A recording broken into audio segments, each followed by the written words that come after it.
Ele é, além de professor, ele é instagrammer, né, ele é influencer digital.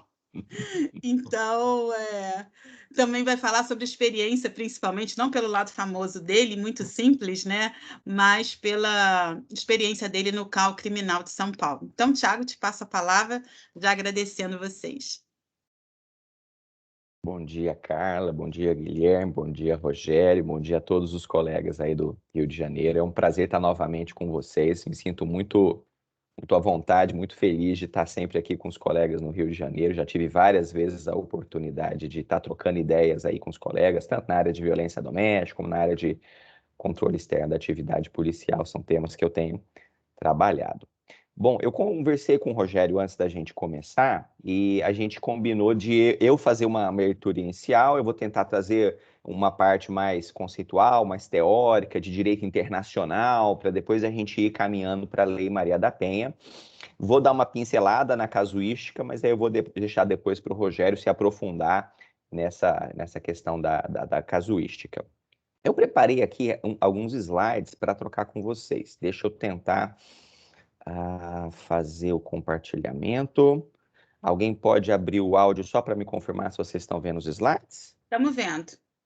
Então tá legal. Então olha só, qual é a minha ideia aqui? Vou tentar me controlar para falar nos 40 minutos que eu combinei. É tentar discorrer um pouquinho sobre esse tema, né? Qual que é o conceito jurídico de violência baseada no gênero? Porque, no fundo, essa é a gênese da controvérsia toda, né? O caput do artigo 5º da Lei Maria da Penha fala que ela vai ser aplicada para toda ação ou omissão baseada no gênero, e aí tem as três modalidades, né? Relação doméstica, familiar ou íntima de afeto. Então, a controvérsia está lá no que é o violência baseada no gênero, e depois eu vou chegar nesse tema. Cadê? Muito bem, a Carla aqui já me apresentou, você já me conhece, pulo essa parte aqui. Só para deixar registrado aqui, que tem esse meu site que está aqui embaixo, academia.edu. Então, todos os artigos meus que eu publico, eu sempre estou alimentando lá, é gratuito, qualquer um pode entrar lá e estar recuperando o meu material. Então, vamos tentar fazer essa reconstrução, né, do que a sociologia construiu como relações de gênero, o que nós temos de arcabouço jurídico sobre esse tema, para depois chegar na parte hermenêutica da interpretação. Então, lá na sociologia, né, os direitos das mulheres, o movimento de afirmação dos direitos das mulheres, o feminismo de forma geral, normalmente se diz que ele tem três ondas, né? A primeira onda foi lá o movimento sufragista, que conquistou o direito ao voto, mais igualdade das mulheres poderem estudar, liberdade para as mulheres poderem trabalhar sem necessitarem de autorização do marido. Esse foi o primeiro momento. Num segundo momento, a gente teve uma complexificação dessa discussão com a análise da condição da mulher na sociedade.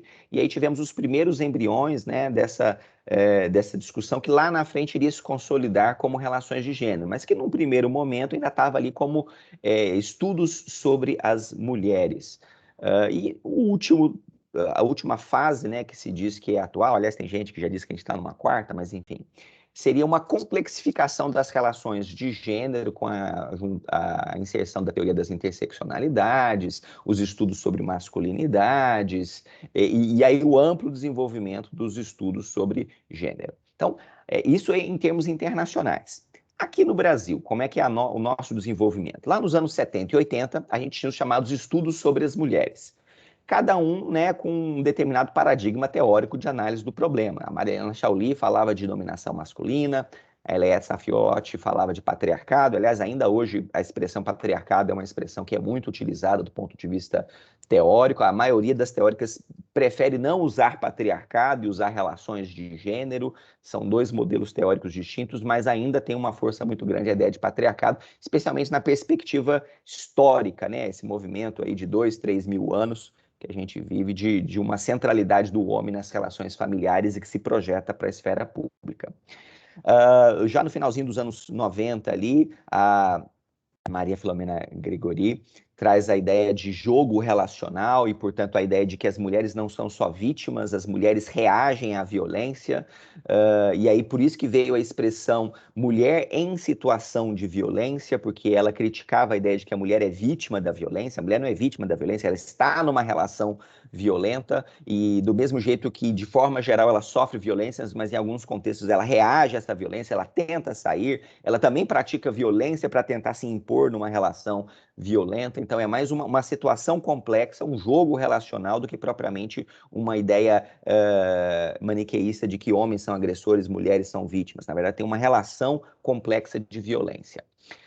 No final dos anos 80, início dos anos 90, a gente tem uma mudança importante de paradigma, que é a inclusão das chamadas dos estudos de gênero, né? Então, o foco muda da ideia de patriarcado, da ideia de dominação masculina, para a ideia de uma relação entre masculino e feminino, uma relação que é calcada numa desigualdade, que é sócio-histórico-cultural, mas que se constrói em relações. E é uma virada importante, porque enquanto o patriarcado dá uma ideia estática e imutável, né, a ideia de gênero dá uma ideia dinâmica, uma ideia de que hoje as relações sociossimbólicas foram construídas desse jeito, tem uma explicação histórica para ser desse jeito, mas do mesmo jeito que foi construído para ser desse jeito, é possível mudar esse tipo de relação. É possível termos uma outra sociedade calcada numa ideia de equidade de gênero, de relações entre homens e mulheres que não seja violenta, não seja agressiva, que seja mais igualitária, e isso abre espaço para as políticas públicas de promoção da equidade de gênero, para o direito entrar em ação para tentar mudar essa realidade. Ainda nessa última terceira onda, né, as referências internacionais que foram muito incorporadas no contexto brasileiro, a gente tem as nossas também, mas só para dar um panorama, né? A Joan Scott, em 86, foi a grande precursora do uso da categoria gênero como uma categoria de análise histórica dessas desigualdades, né, como uma construção social que dá sentido a todas as relações. O Thomas Laqueur, com a ideia de diferença sexual sendo um fruto da construção social. A Judith Butler, ela já entra mais na área queer, né? A ideia de que gênero não é uma identidade, mas uma performance, é uma forma de existência, e essa performance não é binária, não tenho só dois modelos, masculino e feminino. Na verdade, eu tenho vários possíveis modelos nesse meio do caminho. E aí o Robert Connell, e o James Messerschmitt, que vão trazer a ideia de estudos de masculinidade, que aí é um outro desdobramento dos estudos de gênero. Do mesmo jeito que ele permite uma complexificação da vida das mulheres na sociedade, também é possível pensar o mesmo em relação aos homens. Homens que são construídos de forma hegemônica para serem viris, másculos, e isso está associado a uma ideia de agressividade. Existem também outras formas de masculinidade não hegemônicas que não se coadunam com essa ideia de agressividade, e esses homens muitas vezes sofrem uma espécie de bullying sexista dos outros homens quando não se comportam com a agressividade que se esperava dessa masculinidade hegemônica. No contexto brasileiro, a gente tem ainda uma série de outros desafios, né? As múltiplas intersecções do gênero com outros marcadores de discriminação. Então, a gente sabe que a gente é uma sociedade que foi construída em cima da colonialidade. A sociedade brasileira surge num sistema de invasão e exploração.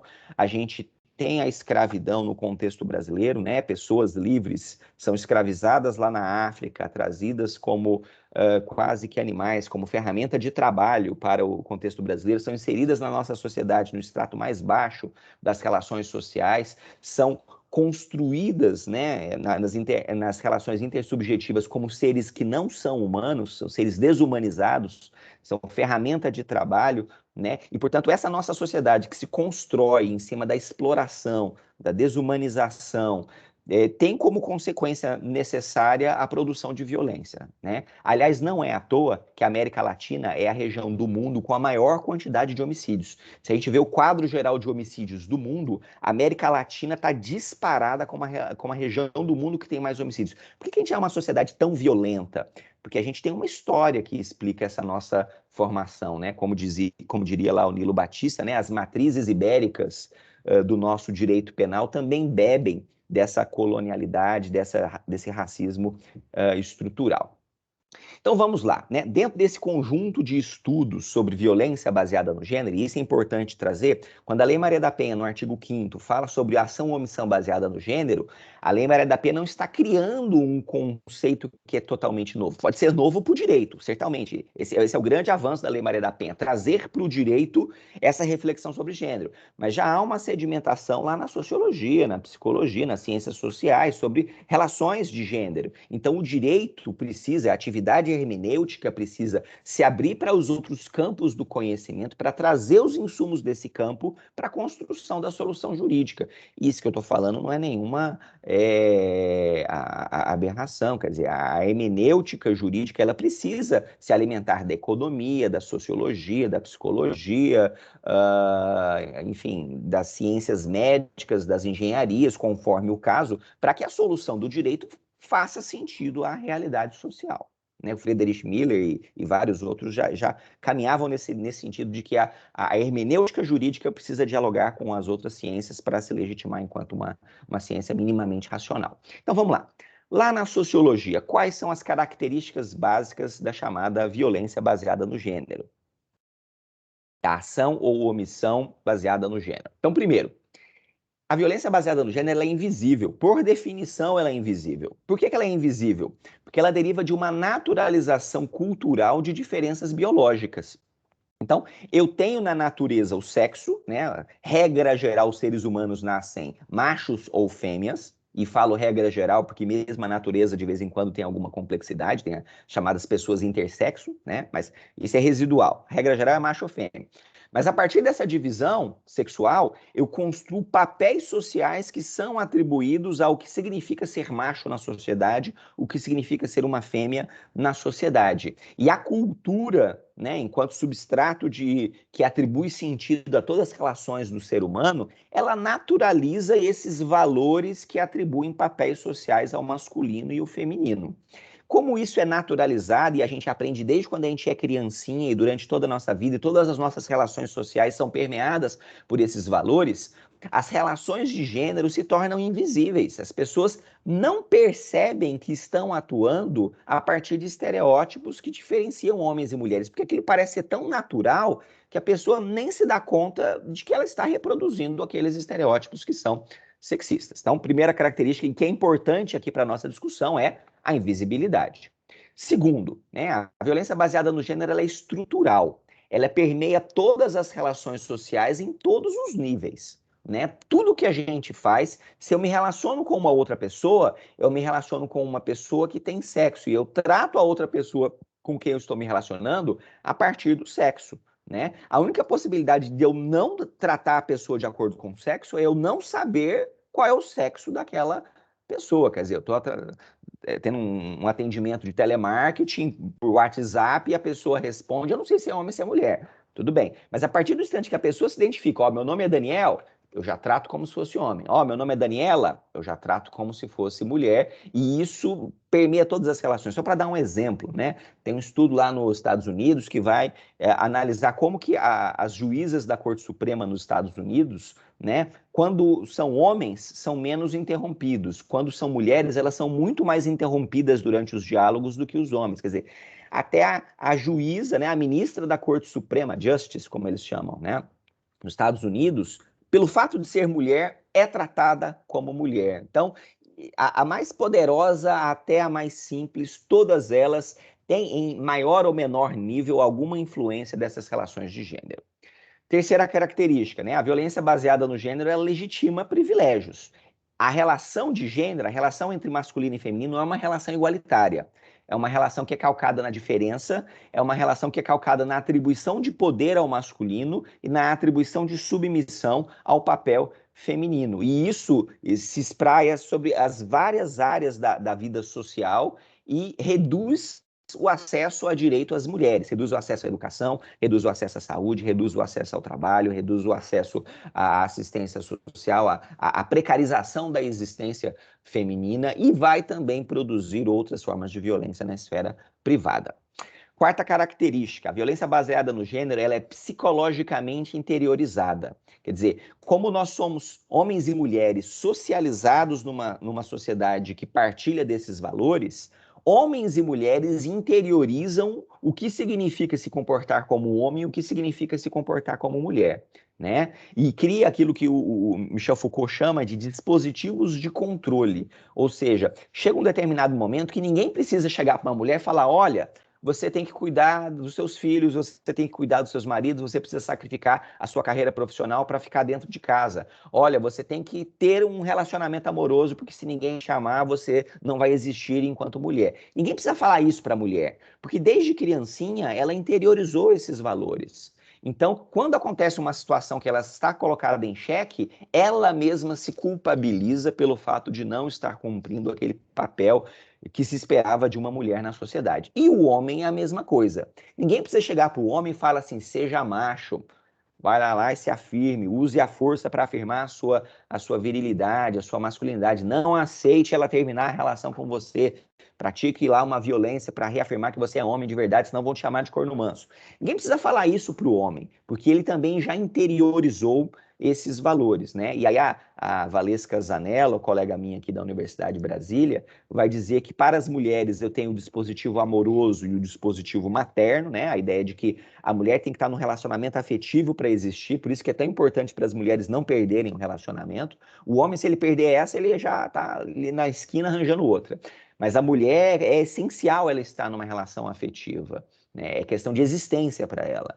E o dispositivo materno, a ideia de que a mulher não é um ser para si, a mulher é um ser para os outros, e, portanto, a mulher tem que se dedicar ao cuidado, o cuidado dos filhos, o cuidado do marido, o cuidado da casa. Se necessário, ela sacrifica a vida profissional para cuidar dos outros. E os homens, né, o dispositivo da eficácia, tem que ser viril, tem que ser macho, eficácia sexual, né, tem que ser potente, e eficácia laborativa. Homem com H maiúsculo é aquele que trabalha e sustenta a sua casa. Aliás, está muito associada à ideia de homem honesto e mulher honesta, né? Aí, quando a gente fala homem honesto, o que vem à nossa cabeça é o quê? É um homem que trabalha e sustenta a família, é um homem que não aplica golpes. No momento que a gente fala de mulher honesta, a primeira coisa que vem à cabeça é: ela não trai o seu marido, né? Ela é casta, ela é fiel ao marido. Quinta característica, né? A violência de gênero é uma violência disciplinar, ou seja, quando um homem, perdão, quando uma mulher não cumpre o seu esperado papel na sociedade, pela cultura sexista, tem sempre um homem responsável por disciplinar essa mulher. Quando é criança, é o pai ou a mãe, né? Mais criancinha é a mãe, quando crescer um pouquinho mais é o pai, na adolescência é o pai, é o irmão e começa a vir um namorado, na fase adulta é o companheiro ou o namorado, e quando ela se torna idosa, são os filhos ou os irmãos. Tem sempre um homem tutelando a existência da mulher. E quando a mulher não cumpre o papel esperado dela enquanto mulher, espera-se que o homem responsável por aquela mulher discipline aquela mulher, porque isso, inclusive, se ele não disciplinar, isso vai ser um questionamento da masculinidade daquele homem, ele não está cumprindo seu papel de homem da casa. Portanto, toda vez que um homem pratica uma violência baseada no gênero, o ato concreto daquela violência baseada no gênero é apenas uma reprodução de um protótipo de relações, né? A ideia de que homens reagem com agressividade, com controle, com autoridade nas suas relações com as mulheres. E por isso que enfrentar esse fenômeno individual da violência baseada no gênero é importante para desconstruir o modelo prototípico desse relacionamento agressivo, desse relacionamento violento. A Rita Segato vai usar a expressão da fraternidade patriarcal, a ideia de que o homem não basta ser homem, o homem tem que estar constantemente reafirmando a sua masculinidade perante os outros homens. E os outros homens controlam se ele está efetivamente cumprindo o seu papel de homem, de macho. E por isso que quando o homem pratica um ato de violência contra a mulher, muitas vezes é para ele continuar mantendo o seu papel de virilidade em relação aos outros homens, e aí acrescentaria eu, inclusive, em relação a outras mulheres. Porque muitas vezes as próprias mulheres interiorizam a cultura sexista e passam a controlar de outros homens que eles se comportem como se espera que um homem se comporte. E por último, aí, a violência baseada no gênero é transgeracional, portanto, há um aprendizado da violência e ela se perpassa de uma geração para outra. Tem um estudo clássico lá do José Raimundo Carvalho, nas capitais do Nordeste, em que ele documenta de forma muito clara, né, como que há uma transgeracionalidade na violência. Isso tudo para dizer que a violência baseada no gênero é uma grave violação de direitos humanos. Por quê? Porque ela estrutura as relações sociais, as pessoas não percebem que estão replicando violência baseada no gênero, e a consequência concreta disso tudo é replicar denegação de direito à existência das mulheres. Há uma constante precarização da vida das mulheres, uma subordinação delas, uma submissão, um conjunto muito grande de violências. A Organização Mundial de Saúde, ela traz aqui esse modelo que eu acho muito interessante para a gente entender a ideia de violência baseada no gênero, que é o chamado modelo ecológico.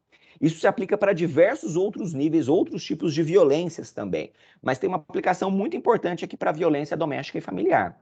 Então, a OMS vai dizer que, para eu entender a violência, eu tenho que entender no nível social, né, o conjunto de normas que respaldam determinados valores, é isso que a gente estava conversando aqui, de violência baseada no gênero, esses valores, né? A comunidade, então, tem comunidades que têm valores mais intensos ou menos intensos de violência baseada no gênero, por exemplo, tem alguns locais do Brasil que aquela cultura da peixeira, do homem não levar desaforo para casa, é muito mais intensa, em outros locais as pessoas são um pouquinho mais civilizadas, apesar de todos os casos partilharem dos mesmos valores sociais. Tem a dimensão do relacionamento, né, da família, da relação do homem com a mulher, e tem a perspectiva individual, da história de vida daquele homem, da história de vida daquela mulher, dele já ter sofrido violência na infância, de ter visto violência na infância, e que isso vai normalizar um conjunto de representações.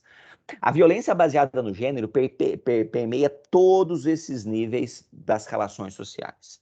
O nível social, as normas mais fundantes, a nível da comunidade, o nível do relacionamento entre aquele homem e aquela mulher, e o nível individual, né? E tem, inclusive, fatores individuais que podem aumentar o risco de sofrer a violência ou diminuir o risco de sofrer a violência. Mas esses fatores individuais ou relacionais, eles não tiram de cena que existe uma moldura muito mais ampla dentro do qual essas violências são realizadas. Só para dar um exemplo para vocês aqui, eu trouxe esses dados do Sinan. São dados de violência interpessoal contra as mulheres. Então, esses são os dados da saúde. Toda vez que alguém chega num hospital, num postinho de saúde, dizendo, ó, sofri violência, pela legislação é obrigatório ter uma notificação compulsória. Essa notificação é para fins de produzir estatísticas. Então, quando uma mulher sofre uma violência, eles fizeram aqui o cruzamento da idade da mulher que está sofrendo a violência e de quem foi o ofensor que praticou essa violência. Então, vejam aí os quadrinhos que eu destaquei. Quando a mulher é criança, quem é que bate na mulher? É o pai ou a mãe. Mais a mãe quando é criança pequena. Na adolescência, é o pai e a mãe, mas aí já começa a entrar aqui o namorado, o irmão, eles entram no controle. Mulher jovem, quem é que pratica violência contra a mulher jovem? É o companheiro, o ex-companheiro e um pouquinho aqui do irmão, né? O homem adulto, a mulher adulta, desculpa, é o companheiro, ex-companheiro, o irmão, e quando a mulher se torna idosa, aí começa a aparecer, para além do companheiro, o irmão e o filho. Então é aquela ideia, né? Veja aí claramente, né, essa sequência de que ao longo da existência da mulher tem sempre um homem que se considera como legitimado para praticar uma violência disciplinar quando ela não cumpre aquilo que se esperava no seu papel de mulher. Então, as relações de gênero estruturam todas as relações sociais e tem várias manifestações. A mais comum que a gente está acostumado a ouvir é a violência doméstica e familiar, é a violência na esfera privada. É uma discussão importante porque é a partir da esfera privada que se espraia toda a violência nas relações sociais. Então, é estratégico, né, eu enfrentar a violência no âmbito privado. Esse foi o recorte da Lei Maria da Penha. A Lei Maria da Penha se aplica à violência na esfera privada. Quem mora na mesma casa, quem faz parte da mesma família, quem tem ou teve relação íntima de afeto. Mas eu não posso perder de vista que a violência baseada no gênero tem diversas outras manifestações na esfera pública, como falta de acesso à educação, né? E ainda que a mulher entre na universidade, existem alguns nichos na universidade, as chamadas STEAMs, né? As ciências duras, que é Science, Technology, Engineering e Mathematics, que normalmente são áreas exclusivamente masculinas e que as mulheres não vão entrar. Discriminação nas relações de trabalho, salários menores, possibilidades de ascensão a posições de chefia, que são vistas como masculinas, porque todo local de autoridade é visto como um local próprio para os homens e não para as mulheres. Na saúde, temos lá a violência obstétrica, a violência política de uma menor representação das mulheres nos espaços deliberatórios, desvalorização artística e cultural, invisibilidade histórica, a história é contada pelos homens, a história conta a história dos homens, né? Quer dizer, a existência das mulheres é permeada pelo assédio sexual, né, pela ideia de objetificação da mulher e pela desvalorização intrínseca da existência feminina, a ideia de que a autoridade e o poder são masculinos e a mulher é um ser para servir, portanto tem que ser um ser submisso. Bom, tudo isso que eu falei até aqui são as discussões lá da sociologia, sobre o que significa a violência baseada no gênero. Então, dessas pesquisas feministas, né, pesquisas sociológicas, o ativismo do movimento de mulheres foi caminhando para a concretização da institucionalização de mecanismos de proteção dos direitos. Né? O direito ele é um local de disputa interpretativa sobre o que significam essas relações de gênero. E aí, novamente, né, para puxar o Foucault, ele vai dizer lá no Verdade e as Formas Jurídicas que o direito ele cria as suas verdades. Porque quando o direito passa a sistematicamente operar de uma determinada forma e falar essa realidade existe ou essa realidade não existe, ao dizer que as coisas existem ou não existem, o direito cria uma nova verdade para ele mesmo. E uma verdade que às vezes vai ter interferência lá nas relações sociais. O direito ele pode ser um mero espelho das relações. Em alguns casos, o direito pode ser um motor das relações sociais, algo que vai impulsionar uma mudança. Então, dentro dessa disputa, né, o campo feminista procura o direito, e só para deixar claro, isso não é algo que é uniforme, o movimento feminista tem as suas dissidências, só para vocês terem ideia, tem feministas que são abolicionistas, que vão falar que não deveria nunca usar o direito penal. Né? E tem um campo do feminismo que, especialmente o ativismo ali, os movimentos sociais, que às vezes tem uma deriva um pouquinho mais punitivista, tal. Mas de forma geral, o meio de campo ali do movimento feminista é um meio de campo que usa o direito penal com uma certa cautela, porque sabe que tem riscos também na utilização do direito penal. Mas em síntese, anos 80, né, a demanda pela criação das delegacias da mulher foi a primeira política pública de afirmação das mulheres. Constituição de 88, o movimento de mulheres e feminista conseguiu colocar lá na Constituição de 88 a ideia de enfrentar a discriminação por sexo, direito fundamental à igualdade entre homens e mulheres, que parece óbvio para a gente, mas foi uma conquista fantástica. Né? A mulher antigamente precisava, no Estatuto da Mulher Casada, antes, né, precisava de autorização do marido para poder trabalhar. Então, essa ideia de igualdade é importante. E o dever estatal de enfrentar a violência familiar lá no 226. Depois da Constituição, tivemos a Convenção Interamericana para enfrentamento a todas as formas de violência contra as mulheres, Convenção de Belém do Pará, a condenação em 2001 pelo Brasil perante a Comissão Interamericana de Direitos Humanos, no caso Maria da Penha, deu força a essa demanda das mulheres para ter uma legislação de proteção. No ano seguinte, em 2002, tivemos a incorporação da Convenção CEDAW da ONU. Olha só, a Convenção da ONU era de 79 e só em 2002 ela foi incorporada ao ordenamento jurídico brasileiro. E, finalmente, a Lei Maria da Penha em 2006, que é o grande diploma, né, de ancoragem das demandas de proteção às mulheres dentro do sistema jurídico, que tem efeitos para muito além do que apenas a violência doméstica e familiar, né, porque traz um conjunto de políticas públicas de prevenção. E um pouquinho mais adiante ali a legislação do feminicídio, que também é um marco importante. Tem várias outras pequenas legislações, a mais recente aí é a lei do stalking, estamos na iminência de aprovar mais uma lei aí que criminaliza a violência psicológica, mas esse aqui é o marco jurídico mais importante. Na Lei Maria da Penha, estamos chegando aqui no centro da nossa discussão de hoje.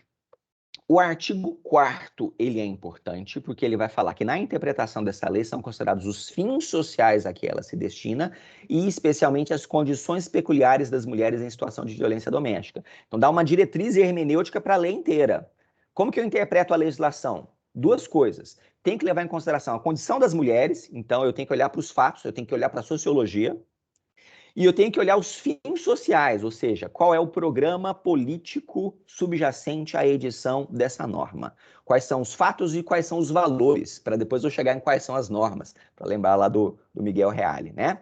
E o artigo 5º, que é o centro da discussão aqui, que fala que em que contextos eu aplico a Lei Maria da Penha. Para os efeitos dessa lei, ela vai ser aplicada quando tiver uma ação ou omissão baseada no gênero, e aí aqui é onde entra a controvérsia, né? Que cause morte, lesão, sofrimento físico, blá, blá, blá, no âmbito da unidade doméstica, família ou relação íntima de afeto. Parágrafo único fala que ela se aplica independentemente de orientação sexual, né? Então, qual é a controvérsia? Né? Um segmento doutrinário foi falar o seguinte: olha, Os incisos da Lei Maria da Penha, eles são alternativos. Então, ou relação doméstica, ou relação familiar, ou relação íntima de afeto atual ou passada.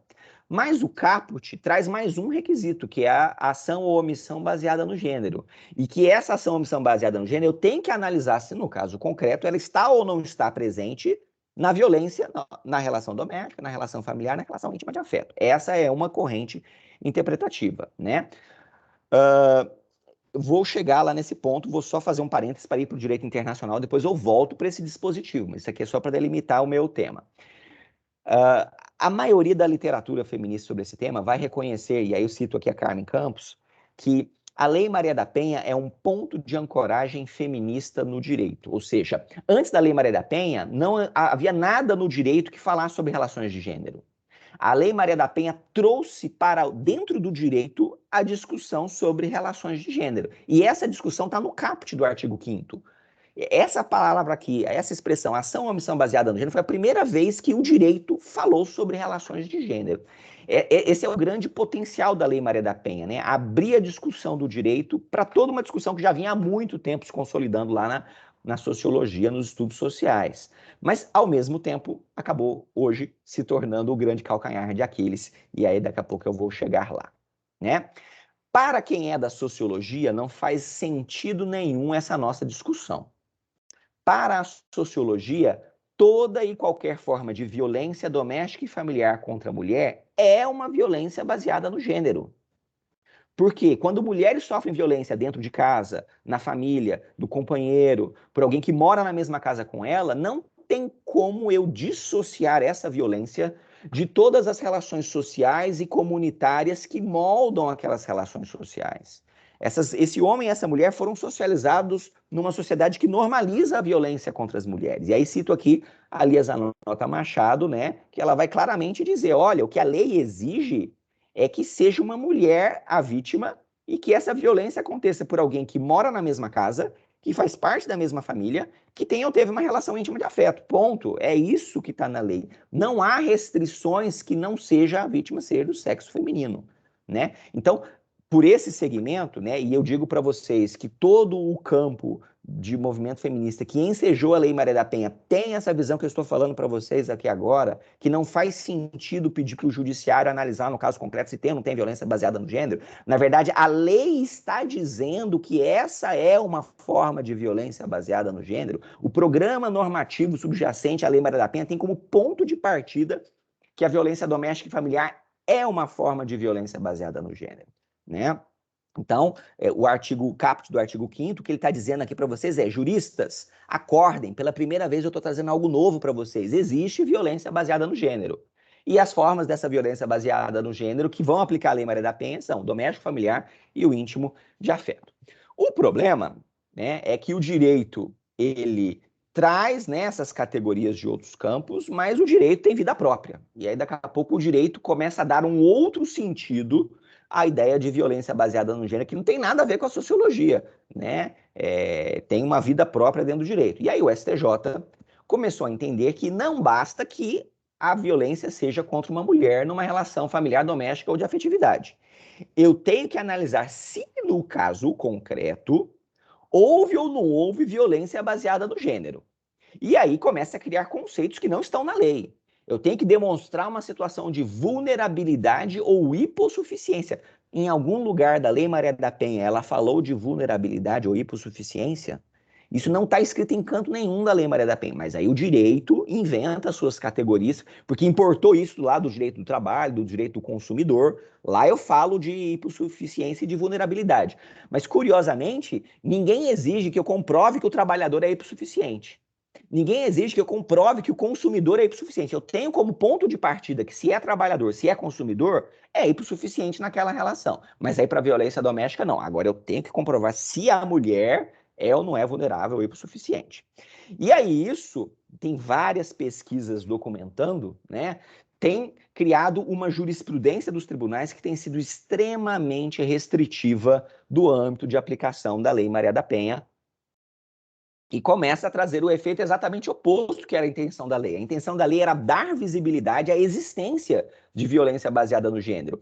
Como é uma violência que é invisível e o sistema de justiça não consegue enxergar a invisibilidade por trás daquelas relações, o sistema de justiça começa a falar, não, estou vendo gênero aqui não. Então, não aplica-se a Lei Maria da Penha.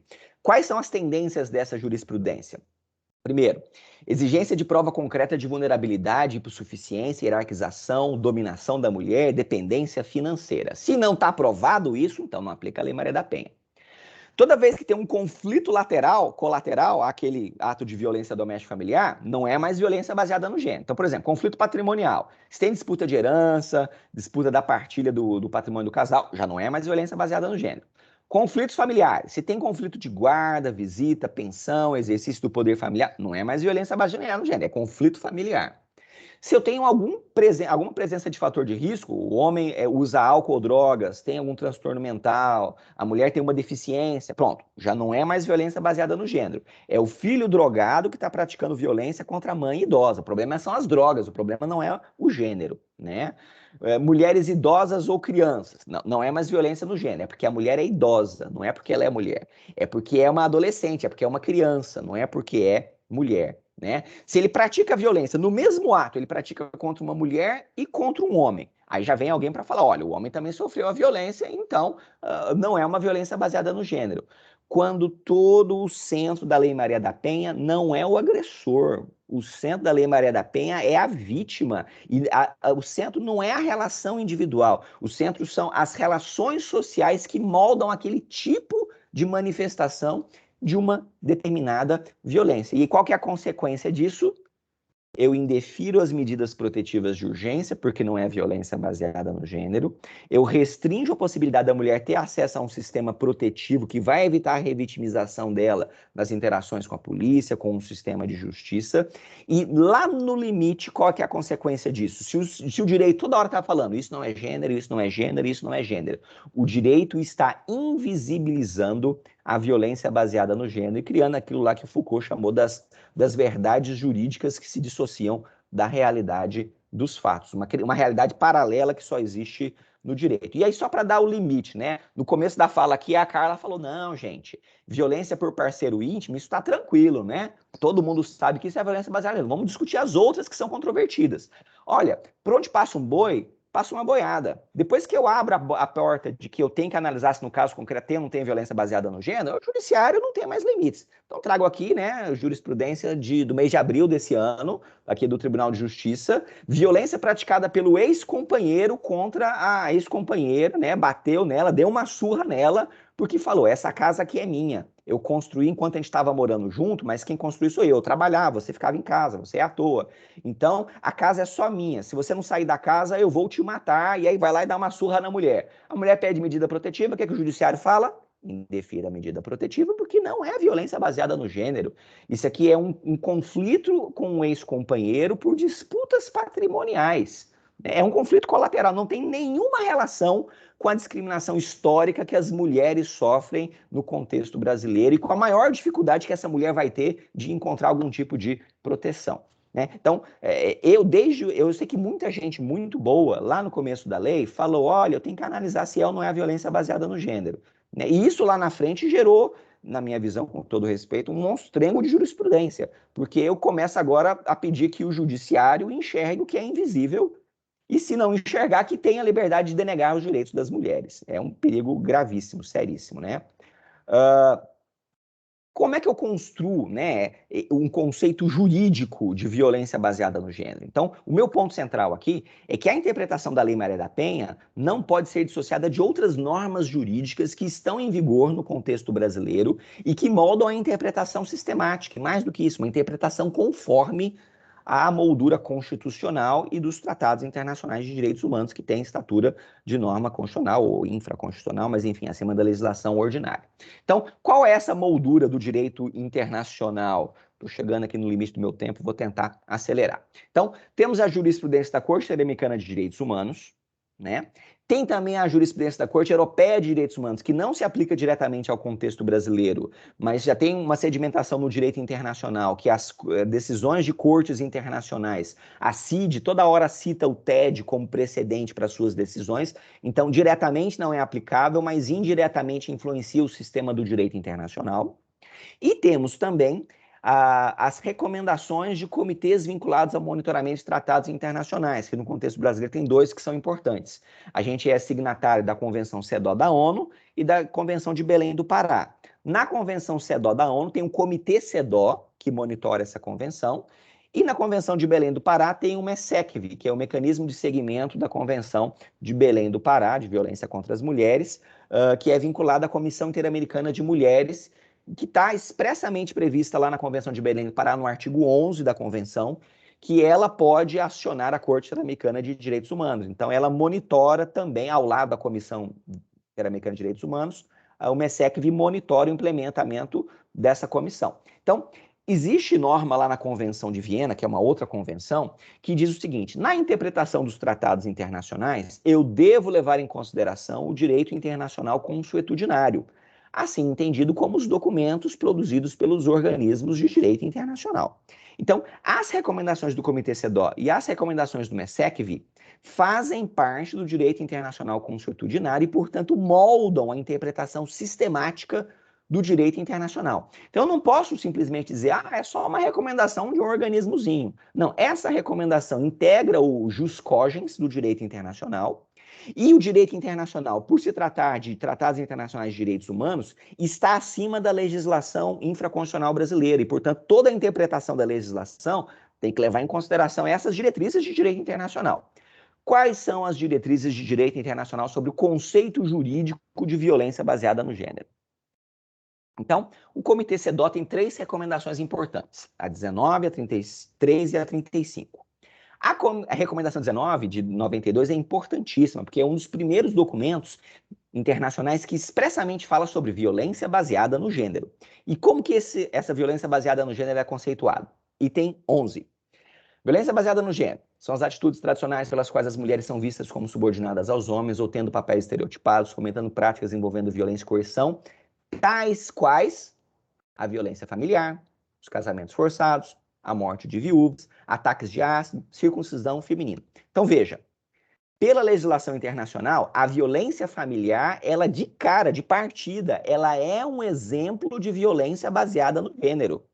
Não faz sentido eu perguntar se uma mulher que sofre uma violência familiar, se aquilo era ou não era uma violência baseada no gênero. A lei já está dizendo que é violência baseada no gênero.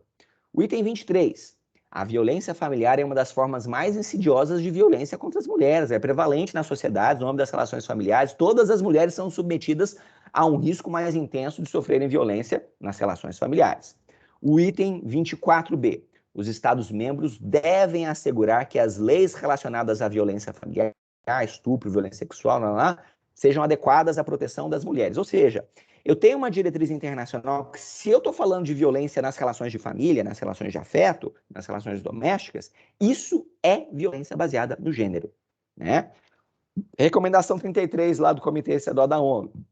Recomenda que todos os países ampliem o acesso irrestrito das mulheres ao sistema de justiça e fortaleçam para alcançar a igualdade. Então, há uma diretriz que eu tenho que expandir o acesso das mulheres ao sistema de justiça e não restringir o acesso das mulheres ao sistema de justiça.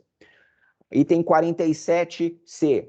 Tomem as medidas efetivas para proteger as mulheres contra a vitimização secundária em suas interações com autoridades judiciais, demais encarregadas da aplicação da lei, bem como considerem estabelecer unidades especializadas em gênero dentro dos sistemas de aplicação da lei. Ou seja, uma diretriz internacional que, se as mulheres interagem com o sistema de justiça naquelas áreas que são sensíveis à ocorrência de uma violência mais incisiva sobre as mulheres, elas têm que ser tratadas em unidades especializadas com essa sensibilidade de gênero. Recomendação 35. Item 9. Esse termo, está falando lá da violência baseada no gênero, fortalece a compreensão de que essa violência é um problema social muito mais do que individual, a exigir respostas compreensivas, tal. Ou seja, a ideia de violência baseada no gênero não está olhando para o episódio individual. Eu estou olhando para a relação social que molda aquele tipo de episódio individual. Não faz sentido eu procurar no episódio individual sinais da violência baseada no gênero. Ela já é dada de partida como um modelo de repetição de algo que é dado pelas relações sociais. E o item 26C, né, vai dizer que a aplicação de noções pré-concebidas e estereotipadas sobre o que constitui a violência baseada no gênero contra as mulheres, quais devem ser as respostas, podem denegar o acesso dos direitos das mulheres em igualdade de condições ao julgamento justo e o acesso a remédios efetivos. Então, está reconhecendo que o judiciário, o sistema de justiça, usualmente tem noções pré-concebidas e estereotipadas sobre o que é a violência baseada no gênero, e essas noções comprometem o direito fundamental a um julgamento justo, a remédios efetivos de proteção contra a violência baseada no gênero. A Convenção de Belém do Pará, no artigo 2A, ela já indica a violência familiar como uma das formas de violência contra as mulheres abrangidas pela Convenção. Então, de cara, violência familiar é uma forma de violência que é protegida de forma especial pela Convenção de Belém do Pará. Relatório do MESECV, né, que é o Mecanismo de Segmento da Convenção de Belém do Pará. Um relatório de 2012 que recomenda para o Brasil ampliar o conceito de violência contra a mulher para além da violência doméstica e familiar. Porque hoje a nossa legislação estabelece de forma clara que é violência contra a mulher, a violência doméstica e familiar, mas eu tenho outras formas de violência no espaço público que estão sem um marco normativo claro no contexto brasileiro. Então, a ideia de que eu não tenho que restringir a violência doméstica e familiar, eu tenho que ampliar para além disso, né? Tem uma lei modelo de feminicídio, né, do MESEC, que é de 2018, e eu escrevi um artigo recente, está pendente de publicação, que eu faço um estudo de direito comparado na América Latina, vendo como cada país tipificou o feminicídio, né? E a lei modelo, ela tem como ponto de partida a violência familiar é feminicídio.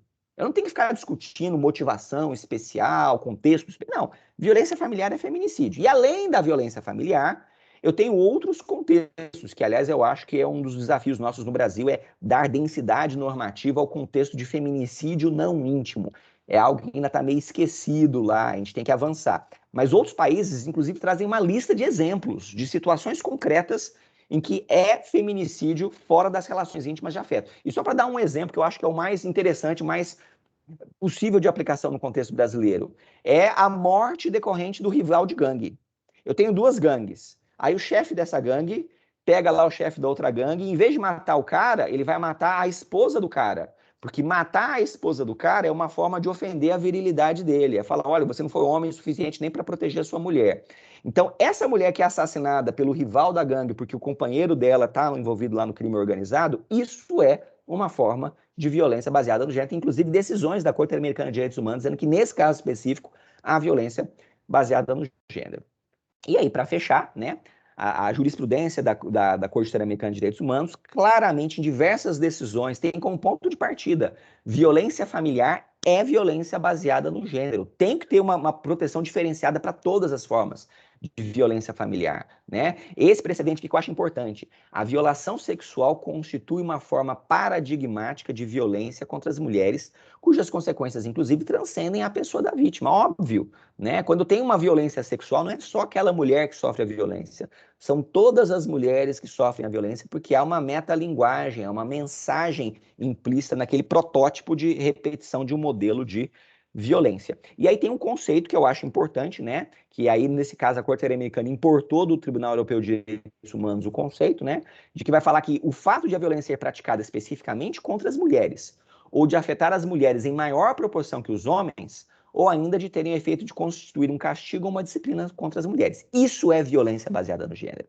Se a gente tivesse que falar assim, Tiago, você tem 30 segundos, me defina o que é violência baseada no gênero. Eu definiria para vocês. Violência baseada no gênero é a violência que afeta especificamente as mulheres, ou em proporção mais intensa as mulheres do que em relação aos homens, ou ainda a violência que tem o efeito de constituir castigo ou disciplina sobre a mulher. Então, por exemplo, violência obstétrica é violência baseada no gênero porque só mulher sofre violência obstétrica. Excisão clitoriana feminina, sacrifício de viúvas, os bebezinhos lá na China que as famílias querem ter homem, quando nasce menina vão lá e matam. Isso é violência baseada porque só mulher sofre. Agora tem um segundo aspecto. É a violência que afeta as mulheres de forma desproporcional em relação aos homens. E é aqui que entra a violência doméstica e familiar. É aqui que entra a violência sexual. Porque essas são formas de violência que eu já tenho N estatísticas comprovando. E, na verdade, a estatística só me revela o que está por trás, que são as relações de gênero, que são invisíveis. Mas a estatística vai me revelar essa violência baseada no gênero. Então, para concluir, né, eu tenho um arcabouço jurídico de direito internacional que exige uma interpretação conforme da legislação infraconstitucional aos tratados internacionais, que molda a hermenêutica jurídica, que já está lá no artigo 4º da Lei Maria da Penha, mas eu estou reforçando aqui, e que exige que nos fatos eu enxergue o invisível. Na verdade, a lei já está me apontando, enxerguem, tem violência baseada no gênero aqui. Eu tenho um valor que é a inaceitabilidade dessa forma de violência, a necessidade de dar visibilidade a essa violência contra as mulheres, a tratar o caso não como individual, mas como manifestação de um modelo social de relações, e isso condiciona as normas jurídicas. E a Lei Maria da Penha veio para trazer normas de prevenção, de proteção e de responsabilização. Às vezes a gente só olha para a responsabilização criminal, mas eu pessoalmente penso que a parte criminal é a menos importante de todas. Muito mais importante são as normas de prevenção e de proteção, mas o criminal também tem lá a sua importância. Então, voltamos aqui à nossa norma, né? Tudo isso para dizer o quê? Quando o caput do artigo 5º falou que a Lei Maria da Penha se aplica à ação ou omissão baseada no gênero, a lei não estava exigindo que nós interpretássemos se no caso concreto, ou naquele caso, o membro da família, a pessoa que mora na mesma casa, foi ou não teve ou não teve uma motivação de gênero. Se naquele caso concreto aquela mulher era ou não era hipossuficiente ou vulnerável. O que a lei está dizendo, ela já está denunciando para nós. Estas são formas de violência baseada no gênero. Enxerguem as relações de gênero por trás e apliquem a lei nas relações domésticas, familiares e íntimas de afeto. Em outras palavras, a expressão ação ou omissão baseada no gênero não é um requisito probatório do caso concreto. É um pressuposto político e sociocultural que justifica a existência da Lei Maria da Penha. Agora vocês vão falar, tá, mas o STJ falou que eu tenho que analisar no caso concreto. Bom, essa jurisprudência está errada, eu espero que ela seja revista. Se ela não for revista, daqui a pouco a gente vai estar produzindo uma alteração legislativa para mudar isso. Mas enquanto isso não chega, o que a gente tem que fazer? Temos que enxergar aquilo que a lei mandou a gente enxergar. Que há violência baseada no gênero quando alguém da mesma casa pratica violência, portanto, violência contra a empregada doméstica, violência contra a criada, né? Aquela conhecida, a família conhecida que manda alguém para morar na família e que trabalha ali e que recebe sustento. Colega de república, hóspede prolongada, mora na mesma casa que a mulher, eu tenho relação de... Não tem como não ter relação de gênero contra uma mulher, né? No âmbito doméstico. Nas relações de família, pai, padrasto, filho, irmão, tio, sobrinho, quer dizer, é família, eu tenho um local de autoridade do homem que legitima esse homem, quando tem uma divergência contra uma mulher, a praticar uma violência disciplinar contra essa mulher. E qualquer relação íntima de afeto, esposo, companheiro, amante, noivo, ficante, namorado, eu ainda vou além, né? Eu já tive alguns casos aqui até de cliente habitual de prostituta. O cara sempre tá lá na mesma prostituta, toda semana ele tá com a prostituta. Um belo dia a prostituta fala para ele, olha, tô cansado de você, não quero mais fazer serviço para você. E aí ele fala, ó, você tem que ser minha, você é minha, e aí vai lá e pratica violência. Eu enxergo uma relação íntima de afeto pela habitualidade ali da relação, os atuais e os ex. E até na orientação sexual, quer dizer, casal de lésbicas, pela lei, não era para ter divergência, não tem que ficar analisando se a vítima era ou não era o homem da relação. Não faz o menor sentido. Eu tenho que analisar o seguinte, ela é mulher. E enquanto mulher, ela está exposta a um risco mais acentuado de sofrer violências. Quando ela for registrar a ocorrência, ela vai ser discriminada. Ela vai se sentir culpabilizada de depor contra a pessoa da família ou a pessoa da relação íntima. Então, essa mulher precisa de proteção. O centro não é o agressor, o centro é a mulher, né? Para fechar aqui, duas situações que eu acho que eu já passei do meu tempo aqui. Violência sexual contra crianças e os crimes conexos. Violência sexual contra crianças. Aqui no DF, a gente nunca nem discutiu esse tema. Violência sexual contra crianças é violência baseada no gênero. Então, cito aqui um precedente. Mas eu fui fazer ontem à noite uma pesquisa lá no site do STJ e já achei esse precedente aqui de 2009. Ainda não é jurisprudência dominante, é um único precedente, mas me levantou a orelha. O STJ já está negando contra criança, né, de 4 anos, estuprada pelo pai, dizendo, olha, isso aqui não foi violência baseada no gênero, não. Isso aqui é porque ela era criança e não porque ela era menina, né? E aí eu trago para vocês os dados do Disque 100, né? Dados de 2019, né? Já foi no novo governo. Dados de 100. Quem são as vítimas de violência sexual contra crianças e adolescentes? 82% das vítimas são meninas, 87% dos ofensores são homens. Então, eu tenho 18% de meninos que sofrem violência sexual? Tenho. mas 82% das vítimas são meninas. Como é que eu não enxergo que numa violência sexual contra essas meninas tem claramente um recorte de gênero? Não tem como eu dissociar o comportamento desse ofensor sexual de todo o conjunto de valores que objetifica as mulheres, mesmo quando elas são crianças. A estatística me denuncia que tem um recorte de gênero, né? Então, na minha visão, né, violência sexual contra meninas, crianças, tem que ir para a vara de violência doméstica, porque é uma vara que vai ser mais especializada, vai dar uma proteção melhor do que a vara criminal. Agora, tem alguns estados que criam varas especializadas em crimes contra crianças. Aí eu também vou entender que eu tenho uma especialização dentro da especialização nesse caso. E é mais protetivo para essa criança ir para a vara especializada de crimes contra crianças do que para a vara de violência doméstica. Mas lá na vara de crimes contra crianças, aplica-se a Lei Maria da Penha para aquela menina que sofreu violência sexual. É o meu entendimento, aliás, tem enunciado da Copevide nesse sentido, né? E o último tema aqui para eu fechar, e se eu tiver conexão entre o crime de violência doméstica e o crime comum, né? Na minha visão, crime de violência doméstica tem que ir para o juizado de violência doméstica sempre, e o crime comum, se há conexão ou continência, atrai o crime comum para a vara de violência doméstica. Cito aqui um precedente do TJDF, que é exatamente nesse sentido. E aí o pessoal vai me perguntar, e aí o que eu faço com esse crime conexo na violência doméstica? Eu vou negar os direitos que esse réu teria? Não, eu aplico toda a legislação que não a Lei Maria da Penha para esse outro crime conexo. Então, se eu arquivar a violência doméstica, esse crime não vai ficar aqui. Eu declino a competência lá para a vara criminal ou para o juizado especial. Mas se eu for processar o crime de violência doméstica, eu aplico os benefícios suficientes. O cara tem direito à transação. Eu dou transação para o crime conexo, toca a ação penal do crime de violência doméstica. Suspensão condicional do processo. Essa não vai dar para aplicar, porque um dos requisitos é não estar sendo processado. E se eu processar a violência doméstica, então não vai caber a suspensão condicional do processo. Mas o ANPP, que não tem esse requisito, em tese pode ser dado. E se não tem direito a benefício nenhum? Eu tenho a denúncia, fato 1, fato 2, fato 3, e faço a instrução conjunta desses fatos. Para encerrar, né, a minha visão, né, o reconhecimento da violência baseada no gênero como um pressuposto político da Lei Maria da Penha, que deriva das relações sociais sexistas, da moldura estrutural das relações, é uma questão de vida ou morte para o futuro dos direitos das mulheres. Se eu começo a olhar para o fato concreto e não para as relações sociais, eu perco de vista aquilo de mais importante que tem na Lei Maria da Penha e corro o risco de não enxergar o que é invisível e, portanto, de continuar legitimando violência contra as mulheres. Enfim, peço desculpas aqui pelo excesso de prazo, desculpa Rogério e Carla, agradeço aí o pessoal pela atenção e estou à disposição aqui para os debates. Nós que agradecemos, Tiago. Eu achei muito bom quando você trouxe a parte da Convenção Interamericana, da Convenção CEDAW, porque uma vez que o Brasil é signatário, a gente às vezes pensa, mas isso foi falado lá na ONU, não é lá longe, né? Quando o Brasil é signatário, isso passa a fazer parte do nosso ordenamento jurídico, né? Mas sem mais delongas, vamos passar a palavra para o nosso querido influencer. Adoro falar assim, Rogério Sanches. Vamos lá. Obrigado, Carla. Obrigado pelo convite. É sempre um prazer estar aqui. Também quero cumprimentar o Guilherme e parabenizar, não só cumprimentar, mas parabenizar o Tiago pela exposição, sempre muito didática, rica, dialoga o direito interno com o direito internacional, isso acho muito legal.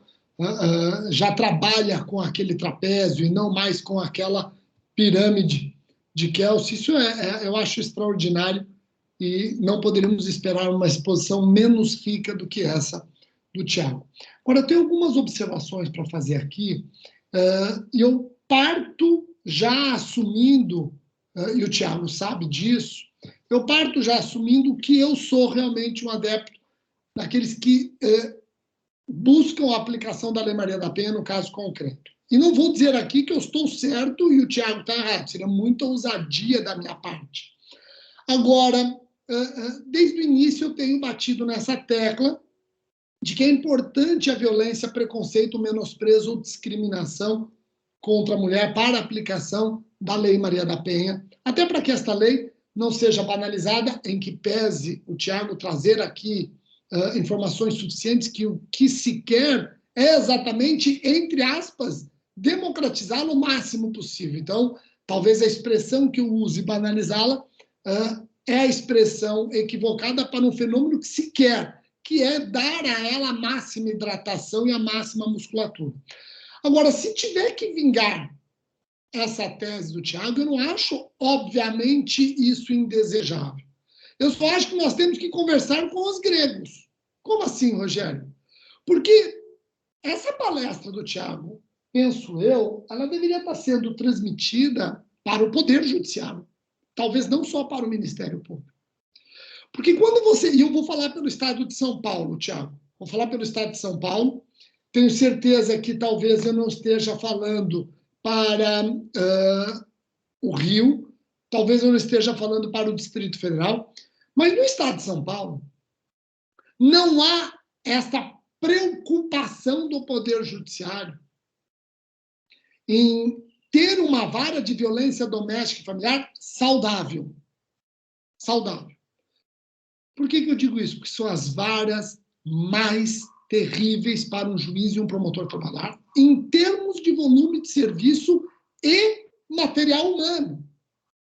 Então, veja, quando você percebe essa pouca atenção, eu não tenho medo de afirmar que há uma pouca atenção comparada com outras questões, você acaba fazendo com que o judiciário, até para contornar essa hipertrofia dos casos, ele fala, olha, vamos começar a parar arestas aqui.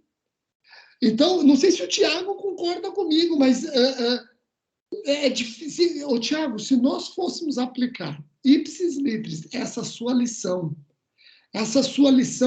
precisa, as varas teriam aqui em São Paulo o dobro dos casos que já tem. Então, eu vou te dar um exemplo que aconteceu segunda-feira, Tiago. Segunda-feira eu conversava, terça-feira.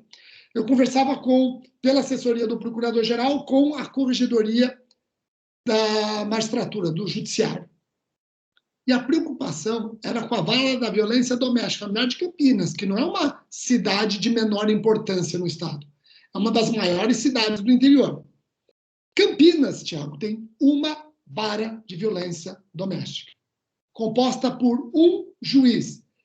Essa vara foi inaugurada há 4 anos e o MP ainda não criou cargo para atuar nessa vara. Então fica o juiz ao sabor de substitutos, e aí, para se conciliar as necessidades, aí começa a criar um sistema de acumulação. O promotor da vara criminal, segunda-feira, vai acumular a vara da violência doméstica. O outro promotor na terça, o outro na quarta. Então, você não dialoga uma política institucional, cada promotor pensando de um jeito.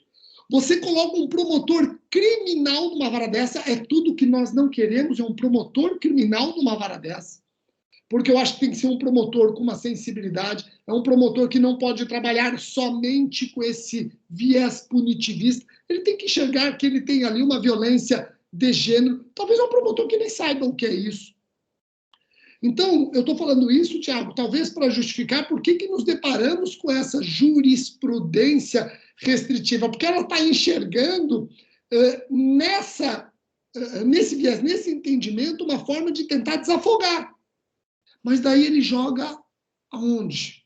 Esses casos? Nas varas comuns.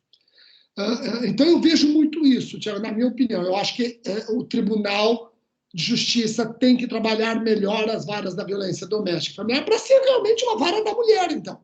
Convenhamos, é uma vara da mulher. Ela nem deveria chamar vara de violência doméstica familiar, deveria falar vara de gênero. Então vamos colocar como vara da mulher.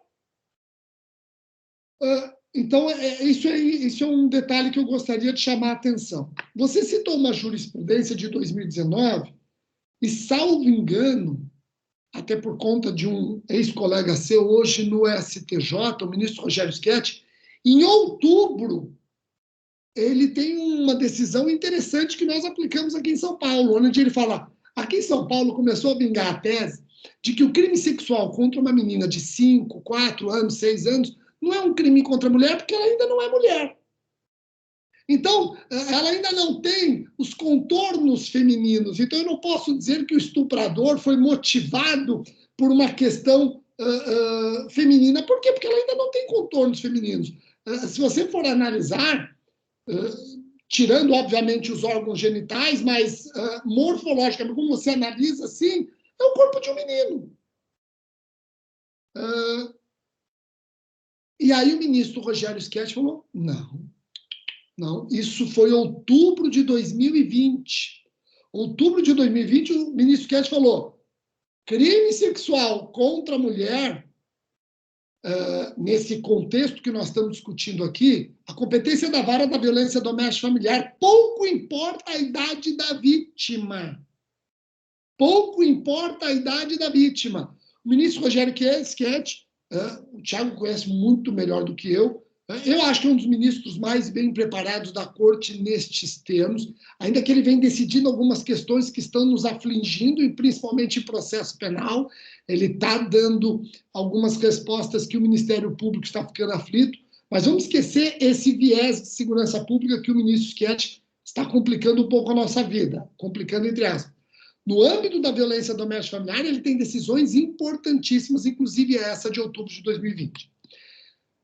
Eu não tenho aqui a pretensão de passar nada teórico, porque o Thiago já fez isso. Então, eu vou falar a realidade de São Paulo, e aqui eu levo em consideração um comecinho da exposição da Carla, e que também contou com a colaboração do Thiago. Aqui em São Paulo, nós estamos vivendo ainda um conflito de atribuições entre os promotores e promotoras da violência doméstica e os promotores da capital que atuam em uma vara especializada de crimes contra criança, adolescente, vulneráveis e idosos. Vulneráveis aqui abrangendo outros vulneráveis e idosos. O enfermo, pessoa com deficiência, etc. A vara da violência doméstica, os promotores da violência doméstica, partiu deles, Thiago, partiu deles. Aí eu cito Silvia Chaquian, aí eu cito Valéria Scaranci, que você conhece muito bem, até porque elas já falaram em discussões o seu nome, você é uma referência aqui em São Paulo, como é em outros MPs. As promotoras da violência doméstica falaram, crime sexual contra vulnerável, mesmo que no ambiente doméstico familiar, deve ir para a vara especializada. Poxa, Thiago, aí acaba meio que marcando um gol contra nessa tua teoria, porque você precisa de tudo, menos esse tipo de discurso de quem trabalha na vara da violência doméstica e familiar. Eu até acho que uma vara especializada para crimes contra criança, adolescente, idoso, etc., onde não há qualquer contexto, tudo bem. Agora, se eu tenho um contexto de violência doméstica e familiar e qualquer relação íntima de afeto, acabou, tem que ser na vara da violência doméstica e familiar. Os promotores e as promotoras falaram, não. E aí, nós, na Procuradoria-Geral, nós buscamos trabalhar um marco. Qual é o marco? Aí uns falaram, olha, vamos trabalhar com a Lei 13.431, depoimento sem dano. Então, até 8 anos, vara especializada, mesmo no ambiente doméstico familiar. A partir de 8 anos, aí a vara da violência doméstica e familiar. Outros falaram, não, vamos fazer uma coisa, criança. Criança, vara especializada, mesmo que o crime ocorra no ambiente doméstico familiar. Então, até 12 anos incompletos. A partir de 12 anos, aí a vara da violência doméstica e familiar. E aí vem uma terceira corrente, Thiago. Eu estava lá participando. Uma terceira corrente falou, não, vamos trabalhar com o 217A, o conceito de vulnerável. Crime sexual contra vulnerável, a vara especializada. Se não for vulnerável, aí fica a vara da violência doméstica e familiar. Veja que doideira. E o procurador-geral embarcou nessa, Thiago. O procurador-geral mudou o entendimento dele e adotou a terceira corrente. O procurador-geral falou o seguinte, crime contra vítima vulnerável, crime sexual contra vítima vulnerável, mesmo que no ambiente doméstico familiar, vara do Sanctus, especializada. Tirou da vara da violência doméstica. Mas, Thiago, ele esqueceu de combinar isso, Guilherme, com o judiciário. A hora que o procurador-geral começou a mandar para os promotores do Sanctus, no conflito de atribuição, o judiciário falou, nós não vamos entrar nessa. E o judiciário ficou fiel ao STJ. O judiciário falou, não, se eu tenho um crime contra criança, adolescente, mulher, não importa, no âmbito doméstico e familiar, é vara da violência doméstica e familiar, pronto, acabou. O problema é que nessa fissura institucional, Carla, a vítima às vezes ficava um ano e meio com o processo parado. Por que um ano e meio? Porque primeiro nós tivemos um conflito de atribuição entre promotores, que simplesmente não agem. E eu falava para eles, pessoal, não suscita conflito de atribuição, atua, deixa eventualmente haver um conflito de competência. Porque você vai suscitar um conflito de atribuição. Isso vai demorar um tempo, o procurador-geral vai decidir, mas isso não vincula o judiciário. Aí o judiciário, a hora que o promotor do Sanctus oferecia a denúncia, o judiciário falava, não, o caso não é meu. O caso não é meu. Tem oferecimento de denúncia, ele mandava para o juiz da vara da violência doméstica. E o da vara da violência doméstica suscitava conflito de competência. Aí é para o judiciário decidir. Então, em resumo, nós tínhamos um ano e meio o processo parado e essa vítima precisando muitas vezes de uma medida protetiva. E não raras vezes eu me deparei com isso. Uma discussão quanto à atribuição e competência e ninguém teve a pachorra de cautelarmente conceder uma medida protetiva para ela. Até na concessão da medida protetiva, Guilherme, o pessoal não tinha coragem de se manifestar para depois discutir. Quer discutir conflito de atribuição, etc., decida com medidas protetivas já assegurando a integridade da vítima. Mas por que isso? Porque falta sensibilidade de quem atua nessa vara. E aqui nós temos que assumir um pouco meia-culpa. Nós temos que assumir isso. Você coloca um promotor de justiça que está mais preocupado com o volume de serviço em derrubar pilha, com a estatística dele, de produtividade dele, com a situação, com o fato, muito bem mencionado pelo Tiago.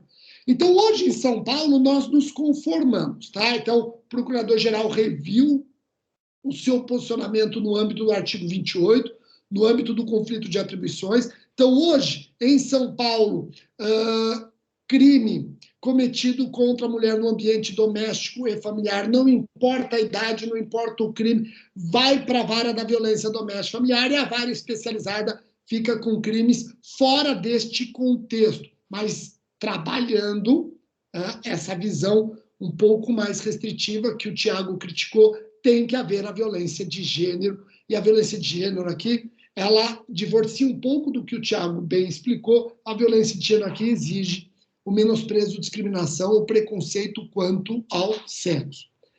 E aí eu até anotei aqui, eu acho legal ouvir o Tiago, que quando o Tiago colocou os vários exemplos do artigo 5º, eu vejo que o Tiago ele fala do padrasto, ele fala do pai, ele fala etc. tal. Mas nós já temos decisões admitindo a violência de gênero cometida por mulher. Mulher contra mulher. Eu queria saber, em breve, se o Tiago concorda com isso ou se ele acha que colocando a mulher também como eventual agressora, isso compromete aquele raciocínio de uma visão mais objetiva da violência de gênero do que subjetiva. Eu só quero encerrar dizendo o seguinte, nós não podemos ignorar a possibilidade, e isso já existe movimento nesse sentido, da vara da infância e juventude também aparecer como uma vara especial para crimes contra criança e adolescente.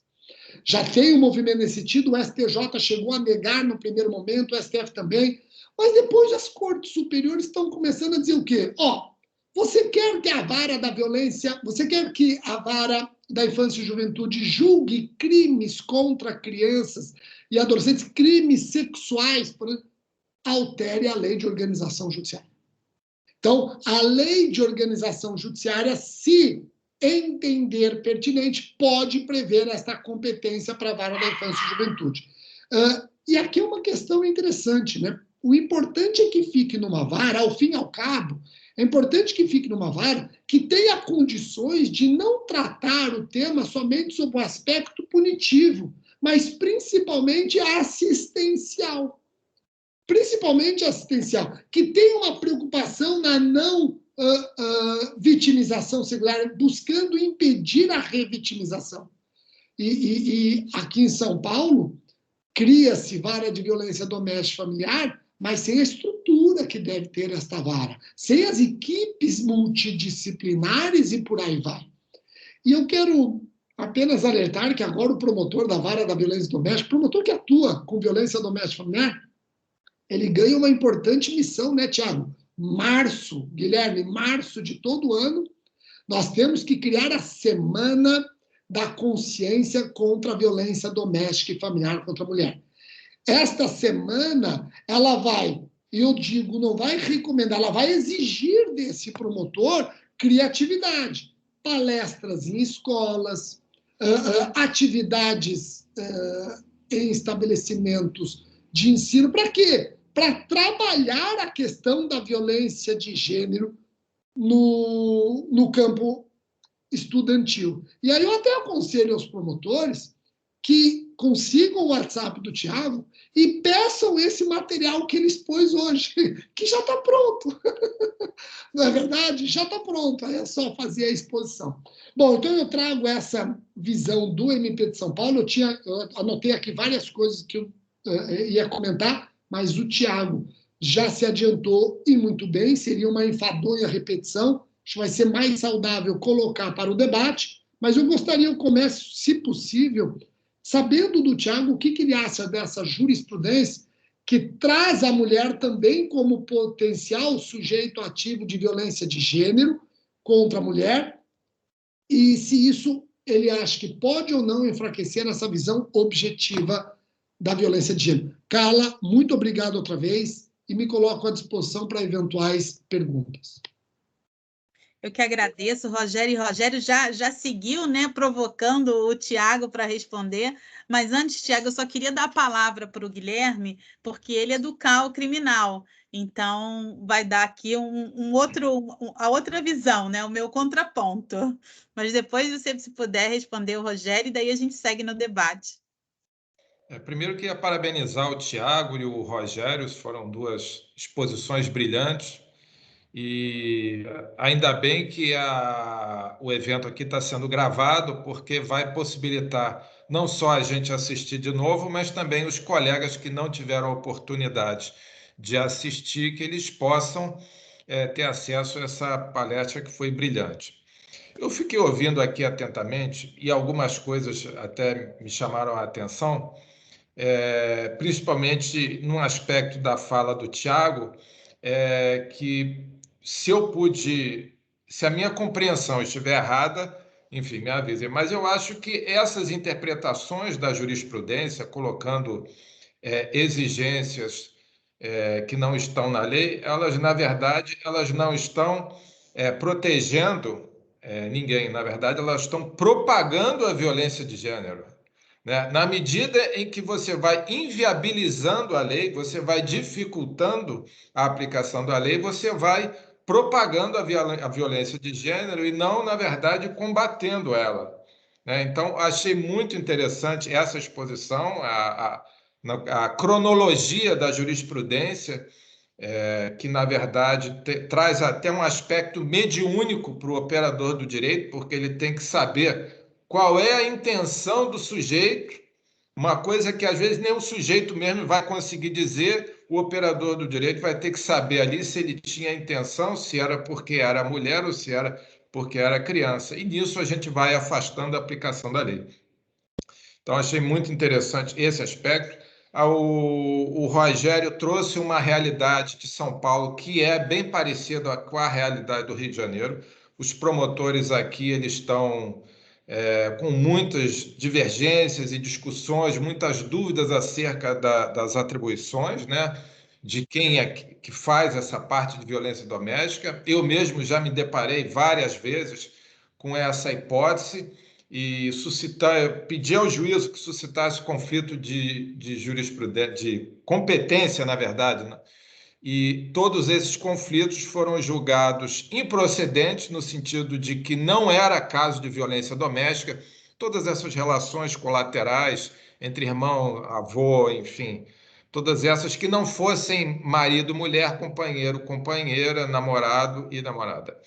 Então, essa dificuldade aqui dos colegas também se reflete no Rio de Janeiro e acredito também que em outros estados da federação.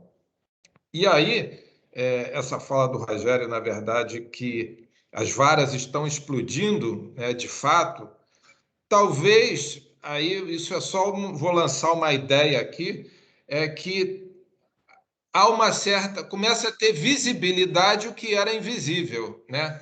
E essa demanda reprimida, com o passar do tempo, começa agora a surgir cada vez mais. Então, por isso é que essas varas estão realmente tendo esse aumento significativo dos procedimentos.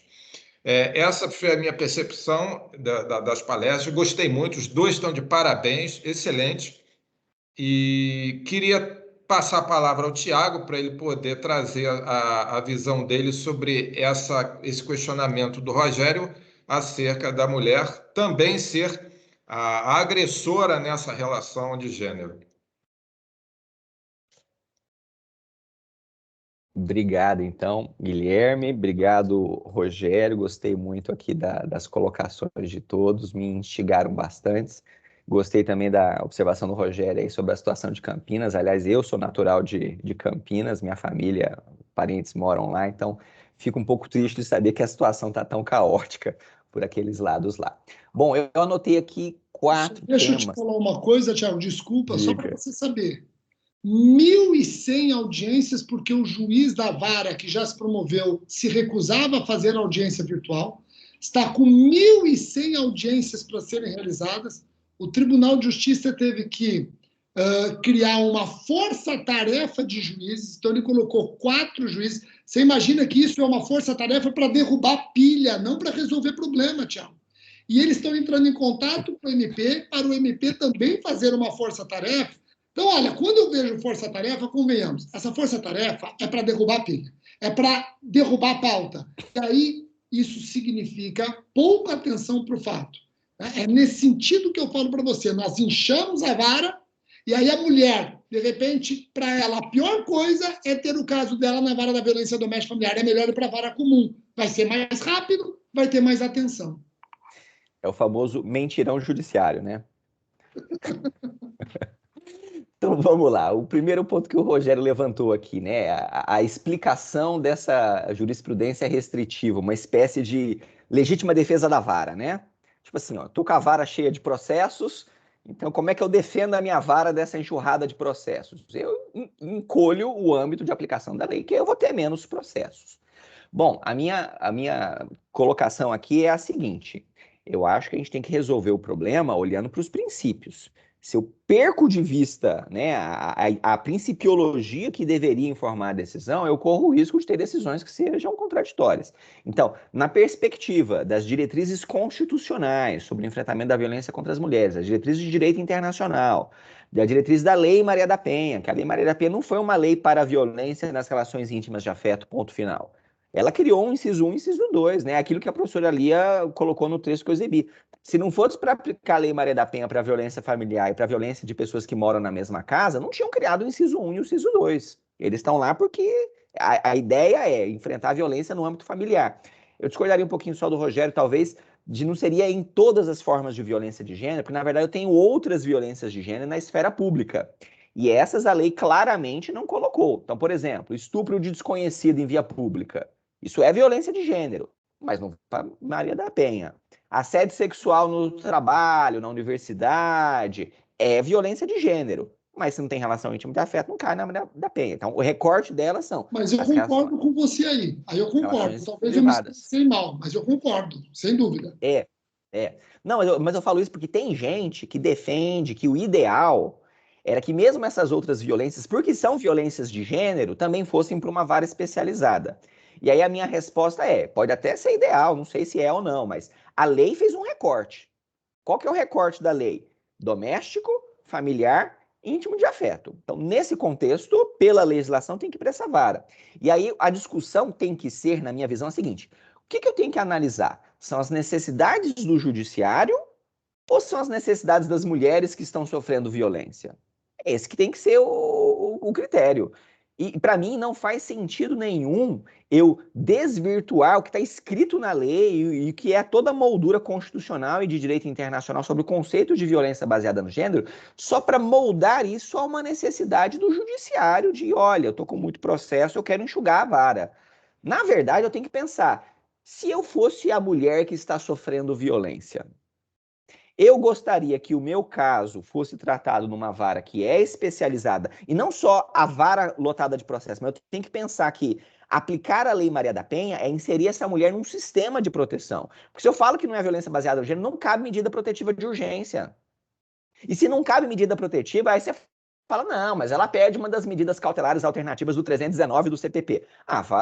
Qual vara criminal que vai dar a rapidez e a celeridade na apreciação desse requerimento de proteção dessa mulher? Não vai dar. Juizado especial criminal para crime de ameaça não vai dar proibição de aproximação e contato. Então, no fundo, eu estou desprotegendo a mulher que sofre violência de quem mora na mesma casa ou de quem faz parte da mesma família, se eu tiver um entendimento restritivo. Então, o que a gente tem que fazer, na verdade, é o quê? É pensar em que é melhor para a proteção às mulheres. Se essas varas estão desestruturadas, eu tenho que ter um remanejamento da força de trabalho do Judiciário e do Ministério Público para que as varas tenham estrutura para atender de forma adequada a sua demanda. Eu sei que o cobertor é pequeno, nunca vai ser suficiente para ser de forma ideal, mas o que eu vou ter que fazer é tirar juiz e promotor de um local e puxar para outro. Hoje, o que eu estou enxergando isso, a gente está caminhando para um sentido em que cada vez mais as varas criminais estão ficando um pouquinho menos abarrotadas, o ANPP deu uma enxugada forte lá nas varas criminais, e cada vez mais a violência doméstica está explodindo, está estourando e está absolutamente incontrolável, e prescrição em todos os casos, né? Esse cenário que o Rogério colocou, isso está escrito, vai prescrever tudo. Os crimes têm penas baixas, é 3 anos. Se for menor de 21 ou maior de 65 na idade da sentença, vai prescrever tudo, é batata, não tem para onde correr. Então, o que a gente tem que fazer é moldar o sistema de justiça para aplicar o que está escrito na lei com todas as letras e para dar a estrutura adequada, né? Vai ser suficiente? Não, não vai ser suficiente. Mas eu tenho que entender que quando eu não faço isso e eu distorço a lei para moldar uma necessidade concreta, isso tem consequências lá na frente. E uma das consequências é que eu, sistema de justiça como um todo, estou invisibilizando uma das formas de violência contra as mulheres. Né? E isso é grave, isso tem consequências sérias. Então, seria aqui minha observação. Segunda observação, né, o comentário do Rogério sobre os crimes sexuais contra crianças e a lei de organização judiciária. Concordo. Né? Então, a minha visão é a seguinte: violência sexual contra meninas sempre é violência baseada no gênero. Eu não tenho que discutir. Violência sexual contra menina é violência baseada no gênero. Mas eu tenho duas discussões diferentes. Se é ou não violência baseada no gênero, eu estou dizendo que é. E outra é, quem é o juiz que vai julgar essa violência baseada no gênero? Porque é violência baseada no gênero, mas também é violência contra crianças. E aí eu tenho um outro problema, que é um choque de competências. Eu posso ter a lei de organização judiciária dizendo os casos de Maria da Penha vão para o juiz X, e a lei de organização judiciária pode falar os casos de crimes contra criança vai para o juiz Y. E a lei de organização judiciária, na minha visão, também pode fazer a divisão de competência entre juízes, dizendo os casos de violência doméstica contra crianças, que é uma sobreposição das duas hipóteses, vão para o juiz X ou vão para o juiz Y. Então, veja, é possível que a lei de organização judiciária fale que isso fique na vara de violência doméstica? Eu acho que é, e vai aplicar a lei Maria da Penha. Na minha visão, é possível que a lei de organização judiciária diga que isso vai para a vara especializada em crimes contra crianças e adolescentes. E lá na vara de crimes contra crianças se aplique a lei Maria da Penha para as crianças que sofrem violência de gênero? Sim, também é possível. Então, na verdade, a lei federal dá o estatuto normativo, as regras de processo penal, de processo civil. Mas a lei de organização judiciária, na minha visão, ela tem o poder de fazer uma divisão das competências de forma a otimizar a prestação jurisdicional. Mas eu nunca vou poder dizer, na minha visão, que essa criança que sofreu violência sexual, ela não sofreu uma violência baseada no gênero. Isso não faz sentido na minha visão. Né? A terceira observação, tem só mais duas aqui, né? E a violência praticada pela mulher. Né? Eu compartilhei mais cedo um texto com a Carla, que eu vi que já colocaram no chat aqui, da professora Lia Zanota. e ela é um dos melhores textos que vai analisar esse tema, né? Então ela vai falar o seguinte, olha, a violência baseada no gênero, ela coloca posições de relações entre o masculino e o feminino. Esse é o ponto de partida da violência baseada no gênero. Mas, e aí ela vai explicar com todo o substrato dela de antropóloga, de socióloga, ela vai falar, mas é possível que as mulheres se subrolem na posição de autoridade masculina e exerçam um poder que tipicamente é atribuído aos homens. Então, por exemplo, eu tenho uma família. A irmã mais velha não tem nenhum irmão. A irmã mais velha naturalmente assume aquela posição de quem comanda aquela família. E essa irmã mais velha vai exercer aquela função de controlar a vida das irmãs mais novas. E se uma irmã mais nova pisar na bola e fizer alguma coisa errada, ela se julga legitimada a praticar violência contra aquela irmã mais nova. Então, do ponto de vista sociológico, não tem problema nenhum de eu pensar numa violência baseada no gênero que tenha como autor sendo uma mulher. Né? Eu volto ao meu ponto inicial. O ponto de partida da Lei Maria da Penha é as necessidades de proteção da mulher. A mulher que sofre uma violência nas relações familiares praticada por uma outra mulher que seja, a mulher que sofre a violência está numa posição de mais vulnerabilidade em razão da moldura das relações sociais? Sim, está. Essa mulher vai ter dificuldades na hora de ir na delegacia e registrar uma ocorrência. Essa mulher vai se sentir culpabilizada por estar traindo os valores de lealdade familiar que são mais impostos às mulheres do que aos homens. Né? Essa mulher vai ter mais revitimização nas suas interações com o sistema de justiça. Essa mulher precisa de proteção. Porque ela precisa de proteção, deve ser aplicada a Lei Maria da Penha. Tanto que a Lei Maria da Penha falou expressamente que ela se aplica independentemente da orientação sexual. Então, claramente, um casal de mulheres lésbicas, então eu estou falando de uma mulher agredindo outra mulher, aplica a Lei Maria da Penha? A lei expressamente falou que aplica. Então, eu não tenho que olhar para o ofensor, eu tenho que olhar para a vítima. E a última questão aqui, que eu vi que alguém no chat aqui colocou a pergunta, eu consegui pescar, eu não consegui ler tudo, mas essa eu pesquei. Falou, e a vítima transgênero, como é que faz? Aplica ou não aplica a Lei Maria da Penha, né? Já tem várias decisões de diversos tribunais, eu sei que São Paulo tem decisão, aqui no DF a gente tem decisão, né, de que sim, se aplica a Lei Maria da Penha quando se trata de uma mulher transgênero, ou seja, de uma pessoa que nasceu biologicamente macho, mas em um determinado momento da sua vida se reorganizou para ter uma vida social feminina. Ela se vê como uma mulher e, portanto, por ter uma vida de mulher na sociedade, ela passa a sofrer as mesmas discriminações que as mulheres, aliás, mais discriminações do que as mulheres, porque além de ter uma vida social de mulher, ela é vista socialmente como um homem que não quer ser homem, e aí tem toda uma violência, além da violência de gênero contra as mulheres, tem a violência homofóbica, transfóbica nesse contexto. Então, tive vários casos aqui já de mulher trans que é companheira, né, de um homem, e aí o homem ou a mulher pratica violência contra ela, e claramente ela está numa posição de mais vulnerabilidade, e a gente aplicou a Lei Maria da Penha sem problemas. Então, em linhas gerais, essas seriam as considerações, continuo aqui à disposição dos colegas para outra. Só para fechar minha observação, eu não quero aqui ser dono da verdade, dizer que eu estou certo e todo mundo está errado. Eu estou trazendo reflexões, né? Eu, no começo da minha carreira, antes da Lei Maria da Penha, eu não sabia nada sobre relações de gênero. Foi a Lei Maria da Penha que, em algum momento, me forçou a abrir os olhos a enxergar isso tudo. Falei muita besteira lá no começo da minha carreira, né? E por isso, quando eu vejo algum colega tendo algum posicionamento X ou Y, eu falo, olha, ele ainda não chegou lá, mas vamos ajudar ele, porque eu acho que existem bons argumentos. E eu aprendi muito conversando com quem fez a Lei Maria da Penha. Aqui no DF, na UNB, a gente tem um núcleo de pesquisa sobre a mulher, tem a professora Ela Vieco, tem a Lourdes Bandeira, tem a Lia Zanota, tem a Tânia Maria, tem um monte de gente, a Vanessa Casanello, eu fui conversando, tenho parcerias de pesquisa com a Vânia Pazinato, com a Carmen Rai, enfim, conversando, vendo os outros posicionamentos, partindo do pressuposto, será que eu estou certo? Talvez eu esteja errado, deixa eu ver se às vezes eu confirmo que eu estou certo, às vezes eu vejo que eu estou errado, mas essa abertura para a gente pensar a partir de um outro ponto de vista que permite a gente expandir os nossos horizontes e compreender outras realidades que antes estavam invisibilizadas. Obrigado aí novamente, Carlinha. queria trazer aqui uma situação para vocês que eu ouço muito no grupo de discussão de violência doméstica em relação ao crime sexual, né? Que é um exemplo do padrasto, né, que pratica, agride sexualmente o menino e a menina, os irmãos. Então, se é menina, então é violência de gênero. Mas o que acontece nesse conjunto que foram os dois com o menino?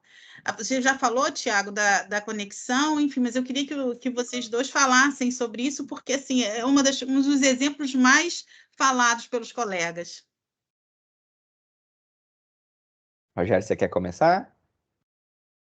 Começa, Tiago, até porque eu acho que você, no começo do seu slide, você já citou até jurisprudência que usa esse caso para descaracterizar a violência de gênero.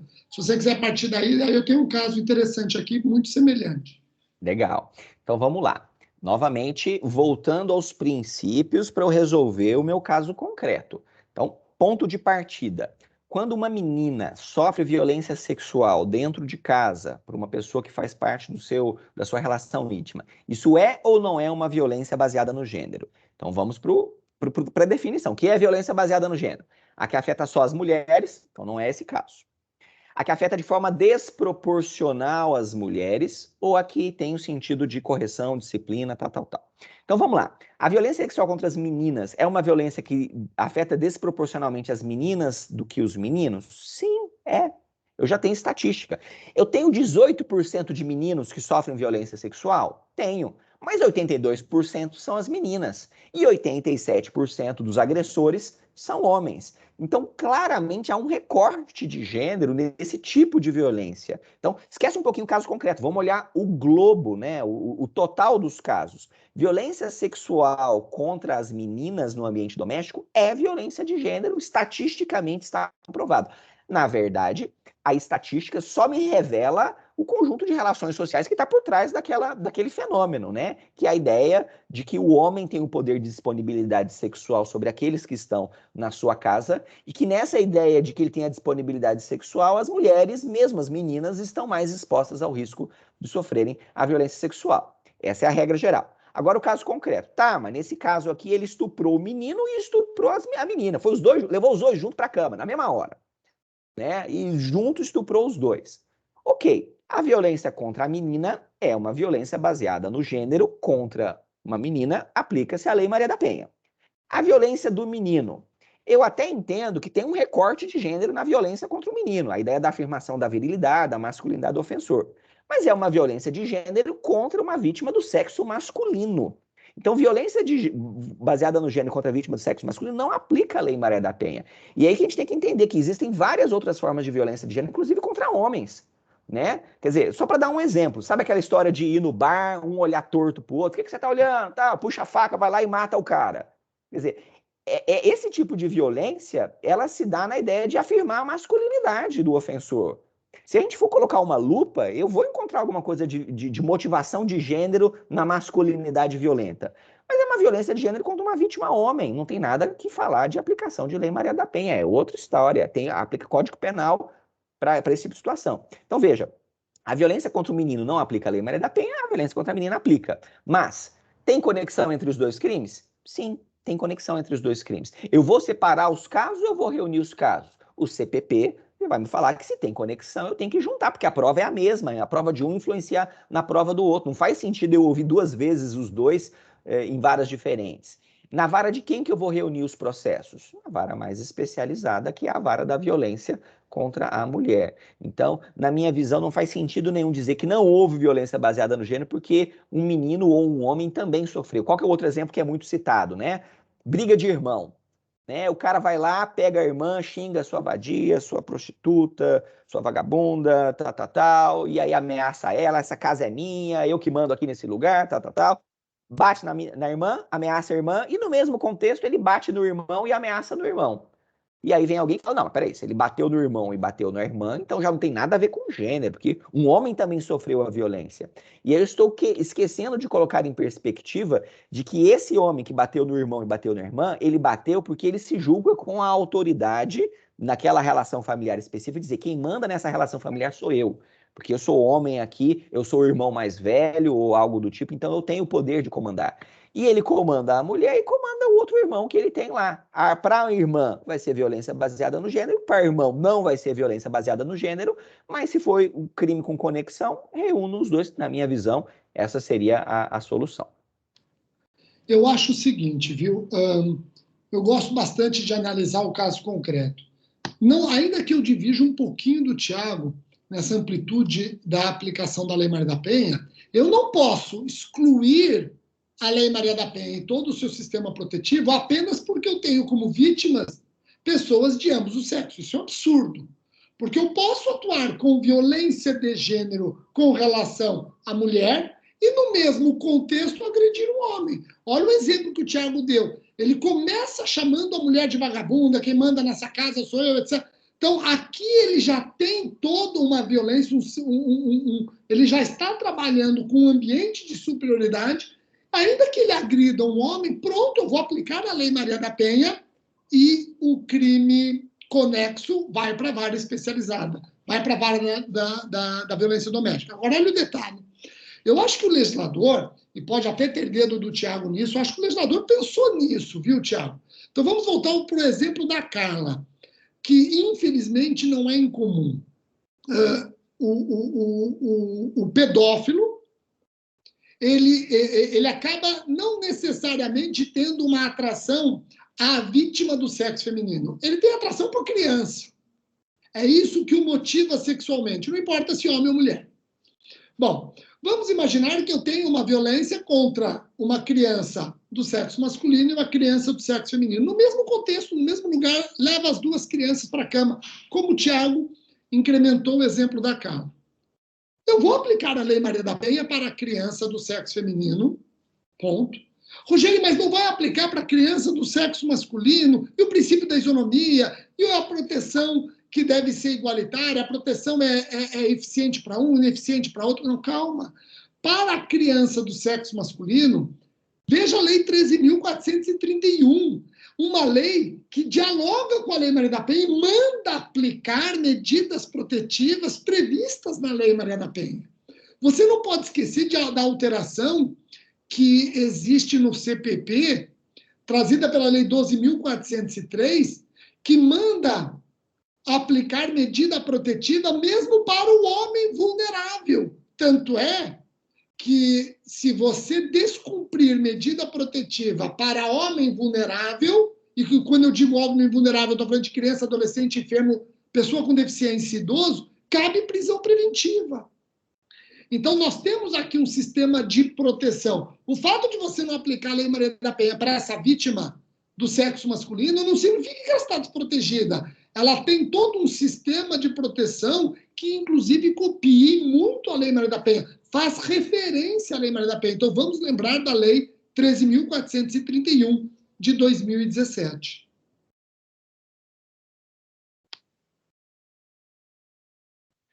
Muito boa explicação.